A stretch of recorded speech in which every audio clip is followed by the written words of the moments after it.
Before we start our lesson, I would like to share with you a quotation by George Orwell in 1984, which is stating that who controls the present controls the past.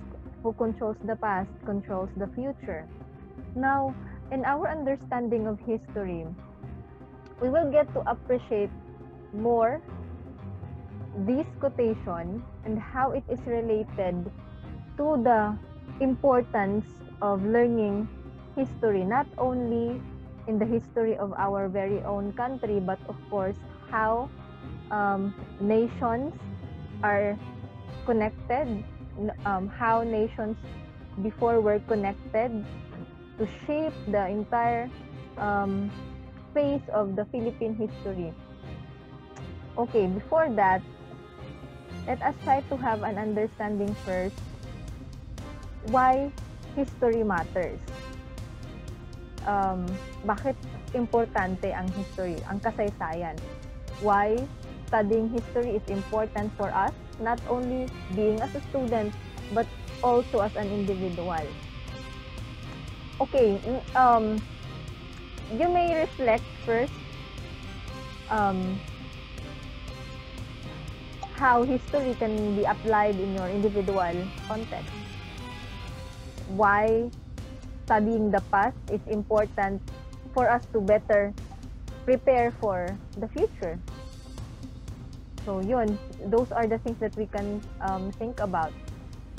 Okay, history matters because it helps us as individuals and as societies to understand why our societies, why our why political structure in our country is the way it is, and what are the values that we have learned from the past, and of course what are the lessons that can be gleaned from the events that happened in the past. So there are several lessons that can be learned from the past that will help us and guide us to make better decisions in the present and in the future. It's like just putting this lesson in your very own personal context, diba? No matter how dark, how painful our past was, okay, there are several lessons that can help us, okay, that can guide us in our future decisions, in our future discussions. So our past offers us lessons and experiences, okay, because if we haven't learned from our past, we are bound to repeat the same mistake that happened in the past in our future. So we will be condemned to repeat the same mistake that we did in the past kung wala tayong natutunan sa nakaraan. Ganon.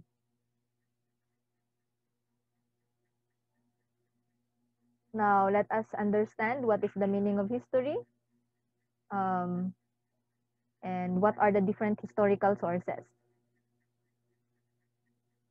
So etymologically, the word history refers to the Greek word historia, which means knowledge acquired by investigation. So when we say investigation, of course, it is asking questions.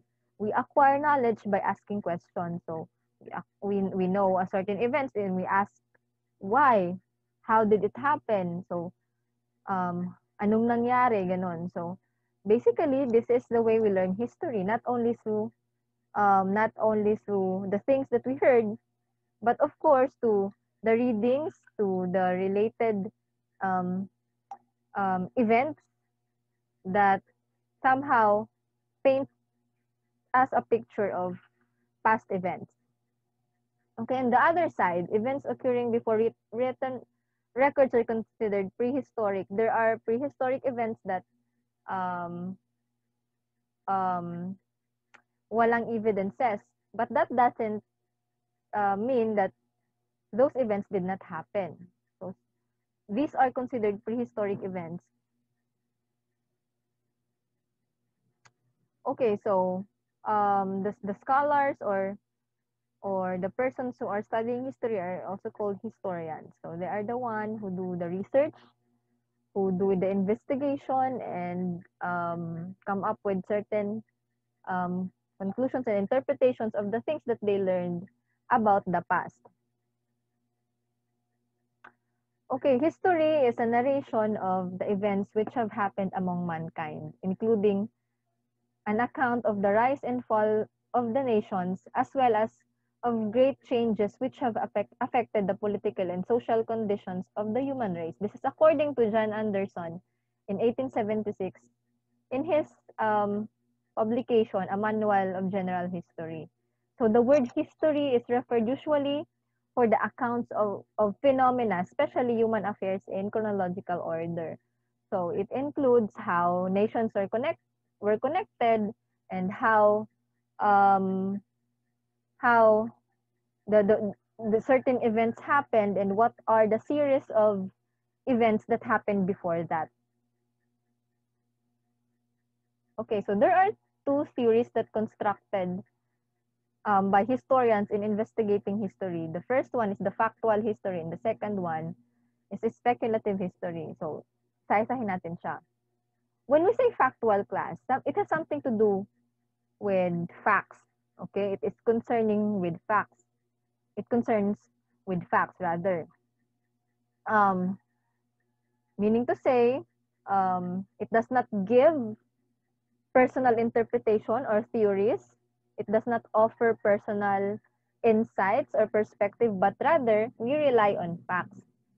So it presents readers the plain and basic information, the events that took place, or it answers what, the time and date which the event happened, or it answers when, the place which the event took place, or where, and the people that who were involved in a certain event. So it's who.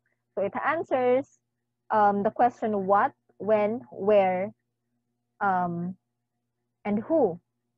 So these are factual history. So when we say factual, it points out specific factual information. So when we ask about a person, of course, we ask who, right?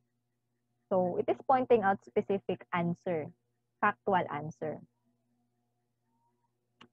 Now, when we say speculative history, it goes beyond facts because it is concerned about the reasons of which events happened and why, and the way they happened. So, kung yung factual history class, it point out specific answer to specific questions like what, when, who, and where. Now, speculative history goes beyond facts, meaning to say it goes deeper. It answers now the question why. So we have to elaborate. Like for example, when we talk about factual histories, when we are asking about a person like who, let's say, who is Ferdinand Magellan? Okay, Ferdinand Magellan was the first, one of the first men who circumnavigated the world. Now, when we goes beyond facts, okay, we answers now why. Why did Magellan plan the expedition to navigate the entire world? So, meaning it offers now additional information. Yun. So, it is a field of historical inquiry that uses counterfactual speculation of historical events to reflect upon our present society and social construct of the memory. So, it tries to speculate on the cause and effect of an event. This is according to Cantal and Cardinal et al. Okay, so the practice of historical writing is also called historiography. The traditional methods in which doing historical research that focus on gathering documents from different libraries and archives to form a pool of evidence needed in making descriptive or analytical narrative. So the gathering of information, the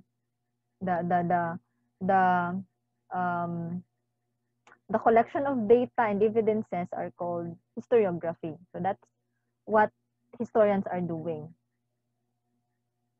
Okay, according to Louis Gottschalk, only a part of what was observed in the past was remembered by those who observed it, and only a part of what was remembered was recorded.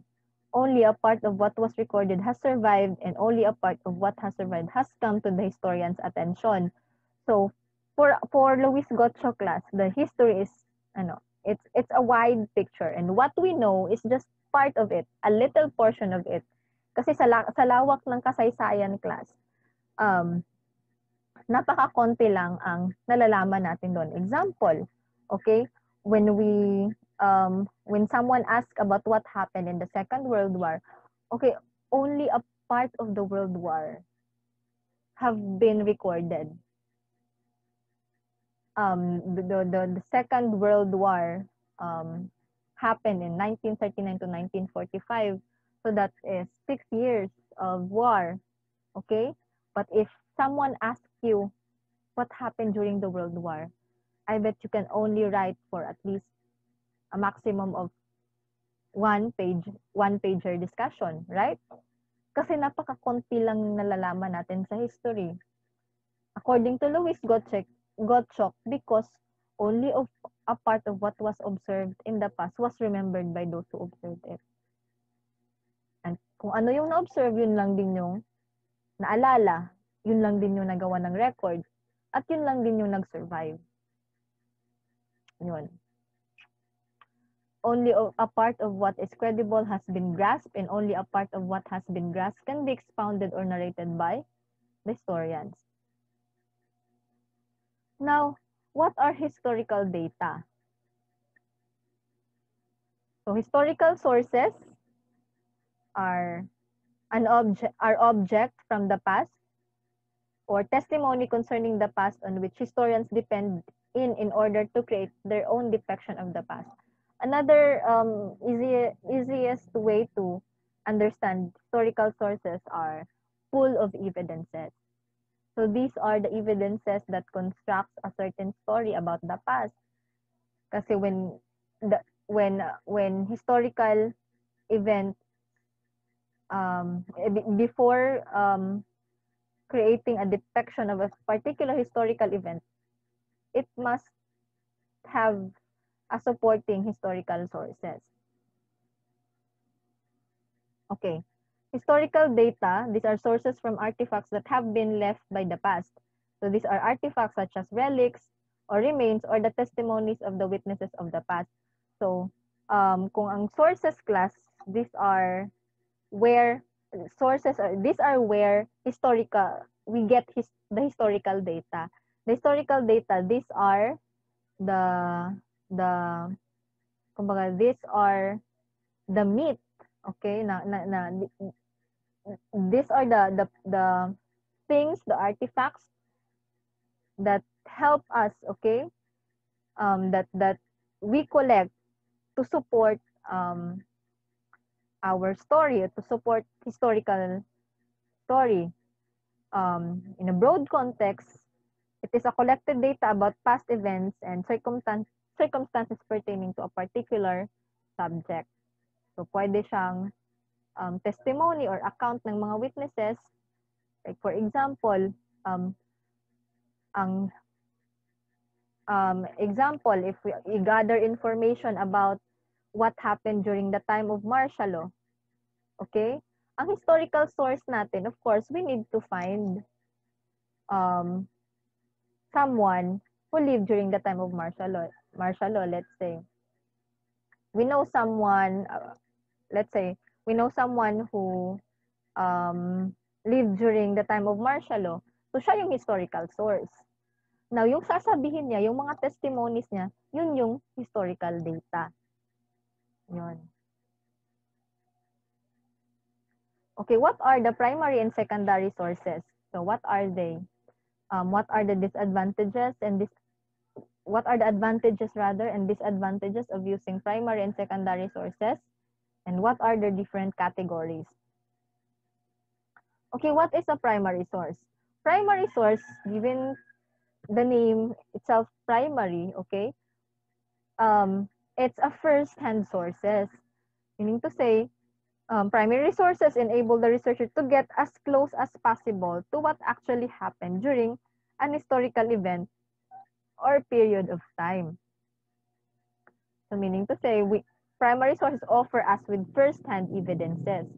Okay, what are the examples of primary sources? We have diaries or journal, example of the famous diary that was published and that circulated all throughout the world. The copies of it were circulated all throughout the world. Okay, about the what happened in Germany during the time of Holocaust was the diary of Anne Frank. So Anne Frank was the one who wrote it, and this is a primary source that paints a picture of the sufferings of the Jewish population during the time of the leadership of Hitler. Another example is autobiography. So an autobiography is when you write a story or book about yourself. So autobiography means you are the one writing your personal account, your personal life story. So yun siya. Another example of a primary source is recording, such as speeches, such as speeches or interviews, ganon. So meaning to say, we are offered with first-hand information through these sources. So, what are secondary source? Ang secondary source naman, class, from the word itself, secondary, this is something written about the primary source. Meaning to say, since primary sources are limited, okay, secondary sources come into the picture. Kasi ang secondary source are already something that is written about the primary source. So, it can be in a form of criticism, it can be a form of analysis, it can be in a form of comparison of different primary sources.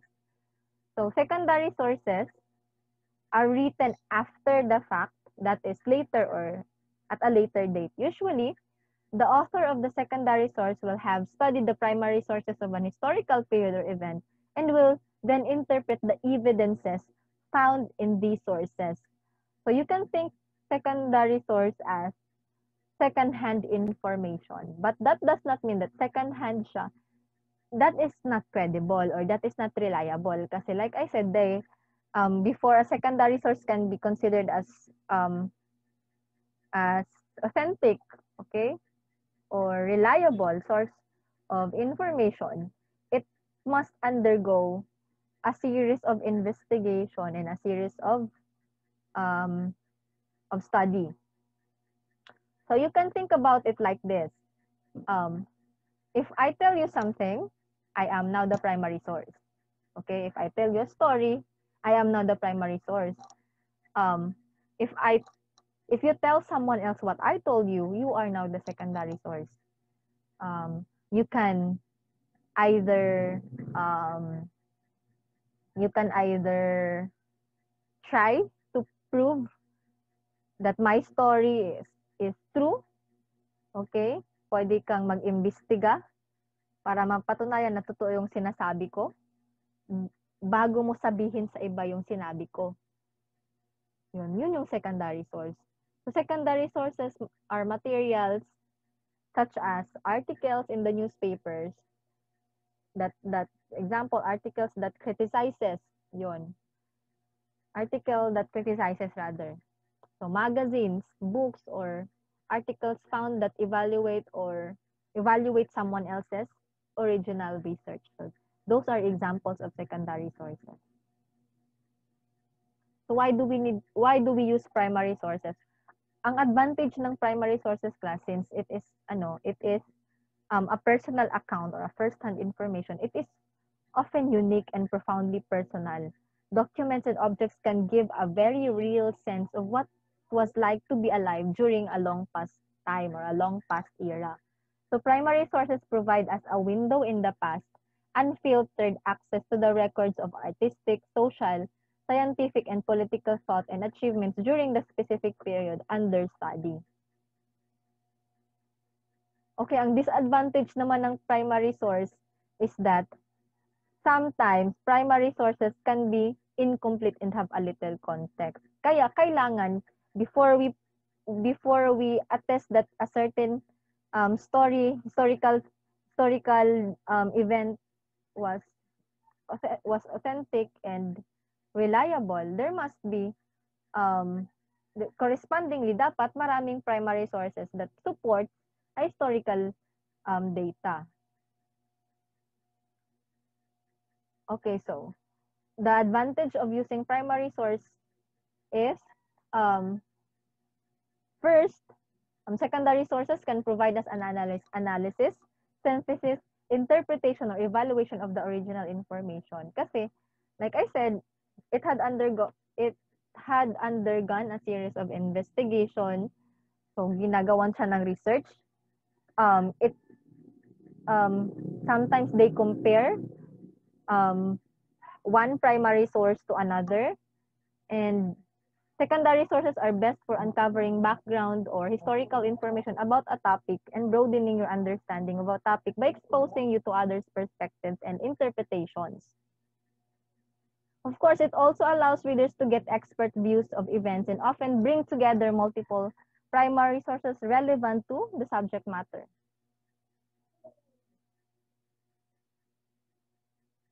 So what are the disadvantages? If I were to ask you what are the disadvantages of using these secondary sources, so oftenly the reliability and validity are open to questioning. So meaning to say, sometimes secondary sources are not that reliable also because they do not present first-hand knowledge or a subject of a particular event or event that happened in the long past era.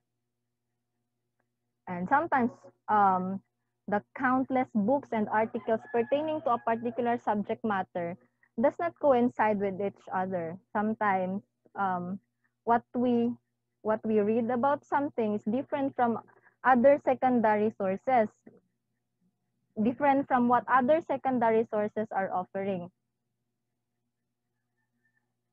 So these are the examples of written sources. We have this narrative or literary. We also have diplomatic and juridical and social documents. So for diplomatic sources, example lang ni siya, we have example, mga title certificate, land title, ganon. So these are legal documents that is usually sealed or authenticated to provide evidences that a legal transaction has been completed. Okay, so that's the end of the lesson 2. So I hope you learned something from this video, and I hope this may help you in answering your task and your modules. I'll see you again next time.